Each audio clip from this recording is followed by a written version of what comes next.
Jerry. Derek. Nice to meet you, Derek. I'm Mordecai. All right, so you had a question about the Sabbath, sir?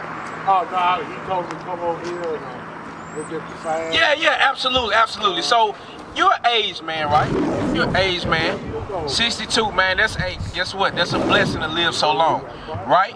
But, let me ask you, in your 62 years, sir, what have you learned about God? Trusting. Like if you had to say one word, do you say trust? Okay, so that goes to that scripture, trust in God and lean not to your own understanding, right? Give me that in Proverbs chapter 3, because we like to use the Bible, sir. Man, because everything that has been taught to us about the Bible, it tends to not line up with God's logic. So we have to go and get it ourselves and say, you know what, that's God's logic. That's trusting in the Lord, right? I trust that the Lord put it here in his word of God to show me how I need to not only think about him, but how I need to live and represent him to be a godly man, right? Would you consider yourself a godly man? I consider myself. Okay, now let's see if everything that you believe to yourself to be godly, does it line up with God's logic? Okay, read. Proverbs chapter 3, verse 5. Trust in the Lord. That's what you said. Trust in him, right? With all thine heart, and lean not unto thy own understanding. So a way of trusting the Lord is not doing what?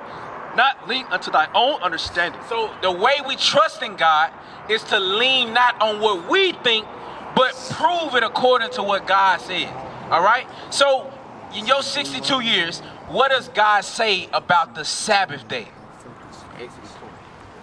In your 62 years, what have you learned that God said? Keep it holy. Okay, boom, there you go. So there's a day in particular, right, that you have to keep holy, right? So what day is that? Sunday. All right. So now let me ask you this. First off, go to Genesis 2 and 1, because that's I'm gonna give you what God's logic says, what God says his Sabbath day is, and then we're gonna see if your perception or what you learned in your 62 years lines up with it. You said Sunday, right? Okay, read. Genesis chapter 2, verse 1. Thus the heavens and the earth were finished, and all the hosts of them.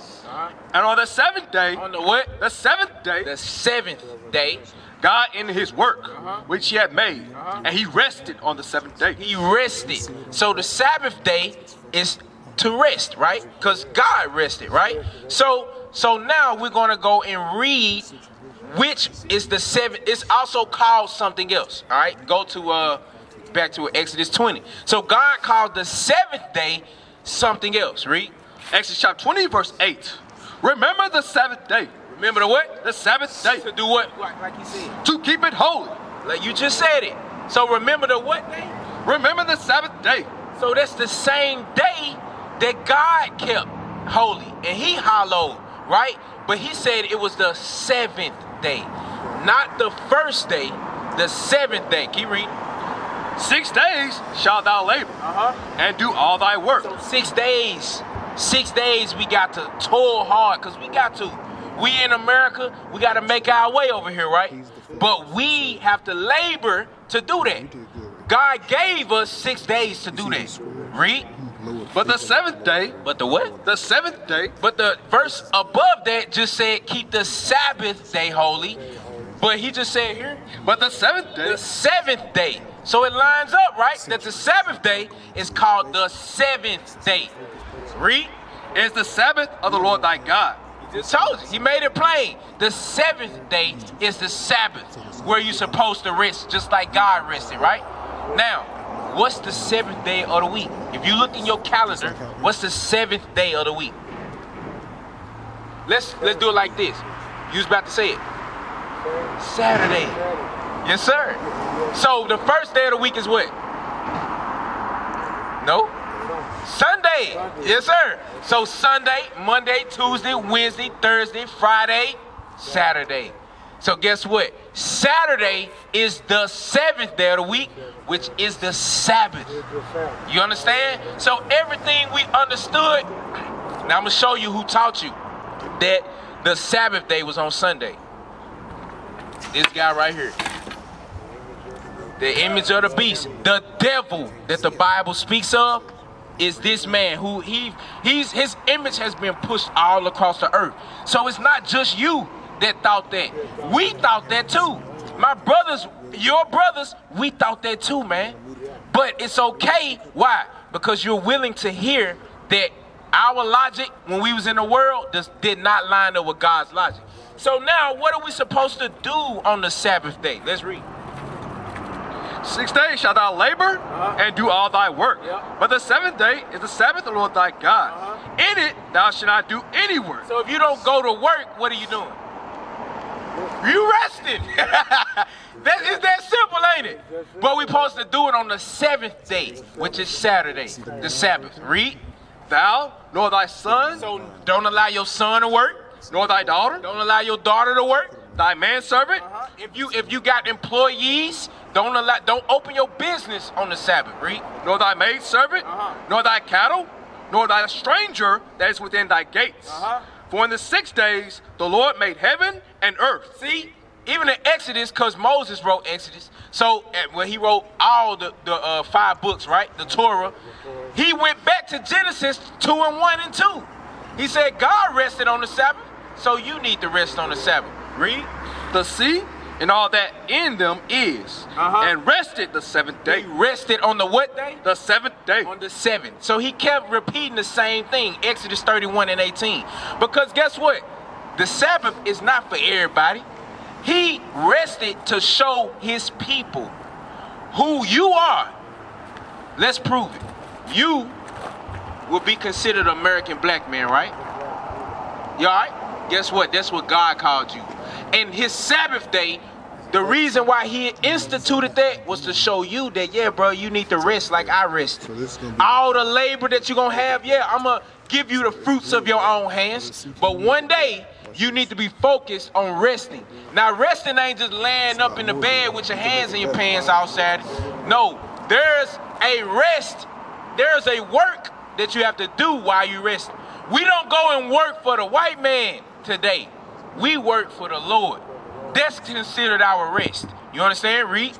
Exodus chapter 31, verse 16. 17. Verse 17. It is a sign. Oh, I'm sorry. Verse 16. Watch this. Now, we talked about the Sabbath. Now, we're going to show you who the Sabbath was for. Read. Wherefore, the children of Israel shall keep the Sabbath. So what? Shall keep the Sabbath. Who shall keep the Sabbath? Israel shall keep the Sabbath. That's you and me and your brothers and your sisters. We shall keep the Sabbath. To observe the Sabbath throughout their generation. Throughout who? Their generation. So generations mean we constantly generating having kids. You see what I'm saying? You got children? Guess what? You got to teach them to keep the Sabbath day. I got to teach my children to keep the Sabbath day throughout all our generations. Read. For a perpetual covenant. For a what? Perpetual covenant. So it's an everlasting promise. That means it don't end. So even today in our captivity, you said your name was again? Derek. That's what I thought. Even in our captivity today, Eric, the Lord gave us liberty to keep the Sabbath day. You understand that? We don't have to go and work for the white man. No matter how much he tell you, you got to go and work for him that day. You do not. You listen to God. And he said not to work. Don't even allow your daughter, your sons, your employees to work. Read. It is a sign between me and the children of Israel. What? Hold on. The Lord made a day to be a sign, a symbol for what? Between me. Between God himself and the children of Israel. And you. That's your God. And the Sabbath day was a symbol to show you that you're his children. You understand? Read. Forever. For in 6 days the Lord made heaven and earth.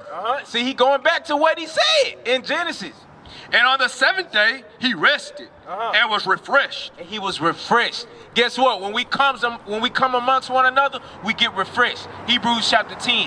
Now Zephaniah 2 and 1. Because I want to make it plain for you, Derek. After all these 62 years that you live, you have not been living by God's logic. You have been living by the logic that this man taught you. But you're not the only one. So don't be hard on yourself. We got men that are older than you that have come to God's logic and say, you know what? I'm going to put away what I learned. To hell with what I learned. I want to learn the Bible.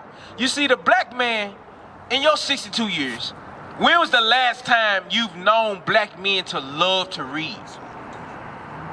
Like, what is, you say 60s, 70s, 80s? What you think? Because we had some powerful movements, man. So when would you say? 40s. Yeah, I would go back that far too. You know, 40s. So, all right, so in the 40s, what did you have? You know, there was after the Great Depression. So there was, you know, you had a lot of things implemented for our people to kind of, quote unquote, help us out, right? But you had a lot of black men that came together either in the 1890s, 1900s, 1910s. We came together. We loved to read. We was doctors. We was lawyers. You see what I'm saying? We were businessmen. We were everything that we needed to have our own communities. But right now, our only community is the neighborhood down the street, the projects down the street. That's our only neighborhood. That's where we come and gather and talk about not the knowledge of the God of heaven and earth, but the knowledge of this man. The one who gave you your oppression. The one who delivered you into the hand of his family members and said, hey, you can enslave them. But guess what? Because we decided to do that, God allowed it. You understand? I'm going to show you why in a minute. Because a lot of us did not do this. Read. Zephaniah chapter 2 verse 1. Gather yourselves together. Yep. Yea, gather together, O nation not desired. So we are a nation that's not desired. We're not desired by the white man. We're not desired by the China man. We're not desired by the Arab man. Even those other Africans over there in Africa that are not our people, because we still got people over there. Guess what? We're not desired by them. Hell, we're not even desired by our own people. You understand? Because we got a black man, two black men walk across one another. They're likely to have a problem with one another without even a word being said. Why is that hatred so sown in our hearts? Because for a long time, Derek, we have not been gathering ourselves together. We gather together and smoke and drink. We gather together and party and in laughter and in good cheer. But then we forget that God wants us to gather under his laws. The laws of God, man. The laws is what's going to show you that that's your relationship with the Lord. Remember, he said he gave the Sabbath day to the children of Israel. But the Sabbath day is a law you have to keep. So there are other laws that he gave just to you to show you that he is your God and your God alone. Remember, he said he didn't give it to everybody. He only gave it to you. All right, Hebrews chapter 10. So this is what you have to learn as you build up. 62 years, put it behind you. You understand? Now you got to be a newborn babe and understand that you're an Israelite from the tribe of Judah. You're not a black man, Derek. You're not an African American. You're not an American black. That is not what God called you. You understand? When he shaped you in your mother's womb, when he knew you before you was in your mother's womb, he did not say, this is Derek, the African American. Right. You understand? This is my son of the tribe of Judah. That's right. And then you were put into this earth to serve a sentence because we broke the laws of God in our past lives. We lived before, and we decided to break God's laws even then. That's why judgment had to come forth. You understand? Read this. Hebrews chapter 10 verse 25. Not forsaking the assembling of ourselves together. So we got a lot of people that forsake the assembling of ourselves together. But they'll come together to party. They're going to come together for their Super Bowl next week. You see what I'm saying? They're going to come together for a basketball game. But they will not, they will forsake the assembling of ourselves together to go over and keep God's commandments. Read. As the manner of some is, but exhorting one another. Because we come together to exhort. Now, that exhortation is not going to allow you to keep doing the dumb things we do in life, the things that are not helping you to grow. Exhortation is to get you to grow. But some people forsake it because they don't want to grow. We don't want to talk to them, brothers. We want to talk to you. Wow. Because it seems that you are humble enough to grow. You understand? Read. And so much the more, as ye see the day approaching. 2 Peter 3:10. That day approaching, I don't know if you know, you ever heard of the rapture or Armageddon? Yeah. All right, what do you think about that day? In your 62 years, what have you learned about that day? what's going to happen that day. The world gonna end. The world going to end, but how, man? You know, is he going to be like Thanos and he going to snap his finger and everybody going to disappear? But how is it going to happen? Last time it was water. Last time it was water. You know. But how is it going to happen this time? See? And it's not your fault, bro. Because he don't want you to think about that day. He wants you to think about today. Oh, live it up. YOLO. Even in your 62 years, he wants you to be living in foolishness right now. He don't want you to be teaching us, the young men, what you have learned in your 62 years. He just wants you to go about your day, get drunk, get high on crack, smoke tobacco, eat defiled foods. That's what he wants you to do. Because he knows that that's his plan. That was his plan for you soon as he brought you over here on ships in chains. Yeah. He wanted you to live just like that.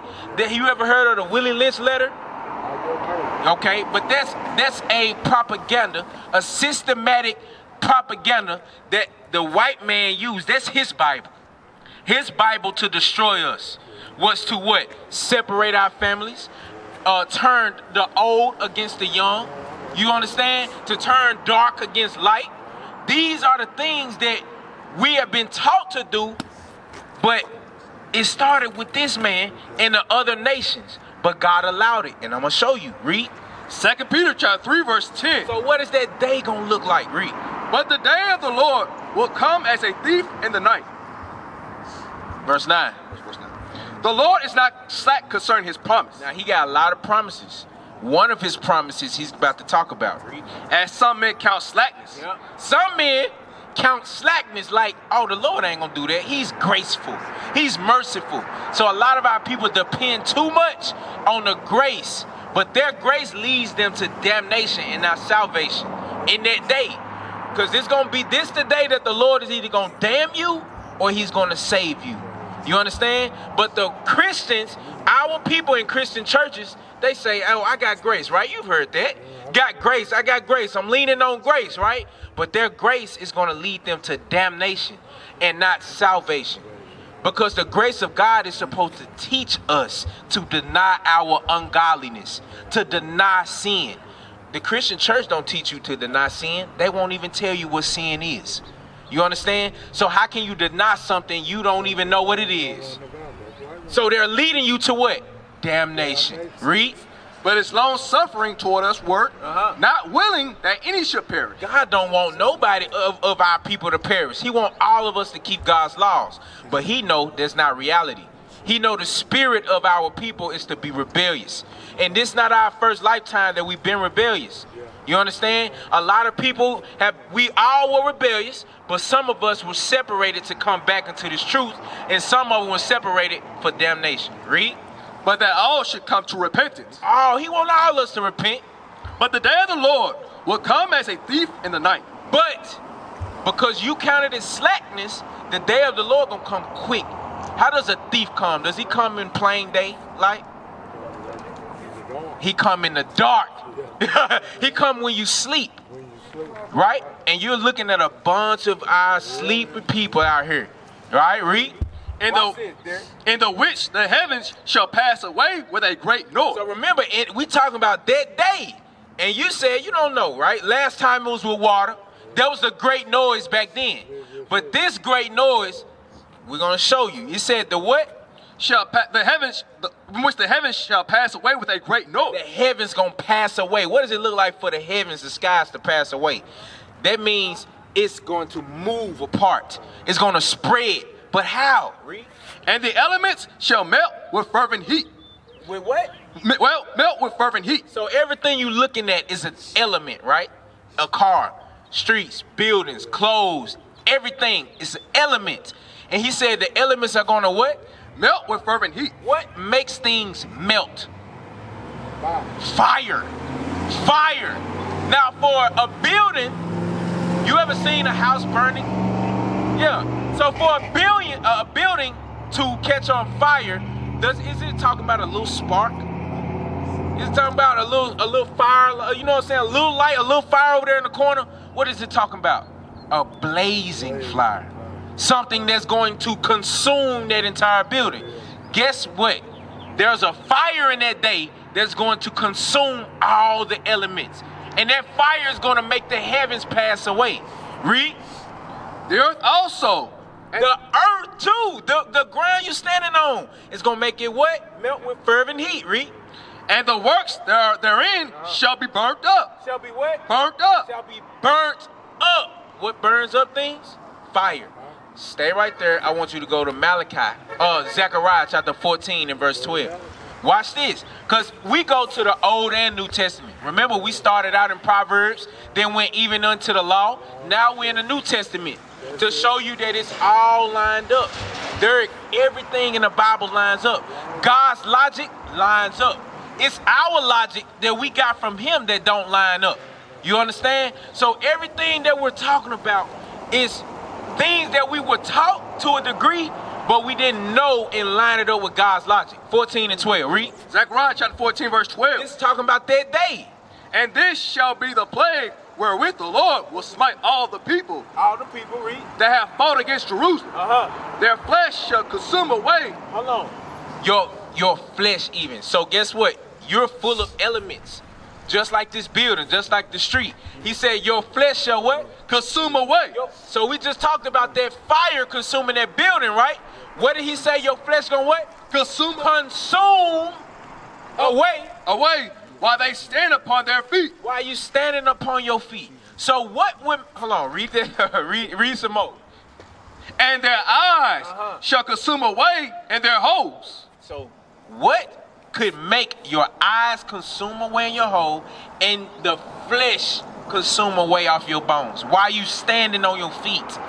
What can make you do that? It's called a nuclear bomb, Derek. That it's a bomb that has so much impact and fire within it that it causes the elements that are surrounded it to move and separate apart. You understand? How you doing, sister? What is a nation? Nation is family. Nation is community. Nation is men leading by example. Nation is women's support. Nation is children with role models.